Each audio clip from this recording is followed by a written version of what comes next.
Hello，大家好，我哋睇 Carrie 啊。咁啱啱咧就喺後邊嗰間 C19嗰度咧新加坡菜就食完啦，係啦，咁就同大家都分享下啦。咁其實點解我頭先一嚟咧就即刻見到個商場行咧就見到呢一間，我即刻不如試下呢間，因為呢間我都未試過嘅。咁因為我之前都見到好多朋友咧有介紹過呢間咁樣咯，咁所以我都有啲印象，所以就即刻入咗去試啦。咁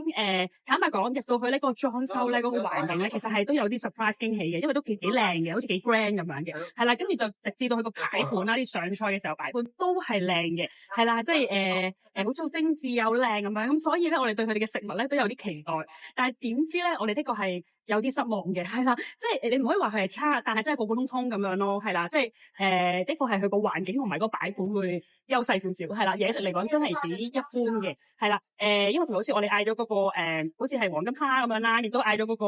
骨茶咁樣啦，即係我哋又覺得好似唔係好夠，唔係好夠啊，唔係好出，唔係好咁嗰啲味咁樣。咁相反，即係其實相對地可能就海南雞又好啲咁樣咯。係啦，咁但係嘢食嚟講真係中規中矩咁樣嘅。係啦，咁但係佢呢度咧，我就入去嘅時候就發覺咧，其實即係為數唔多嘅時候都有2、3排係做緊，即係慶祝緊生日啊。咁我都有問佢啊，係咪你哋呢度啲咩特色咁樣？咁佢話原來咧呢度咧生日嘅話咧都有啲佈置係啦，可能有分免費同有啲付費咁樣又唔同，所以都可能好多朋友咧會專登揀呢間餐廳咧嚟做即係生日嘅即係食飯啊咁樣嘅，係啦，咁所以大家都可以考慮下啦，係啦，佢唔係特別差。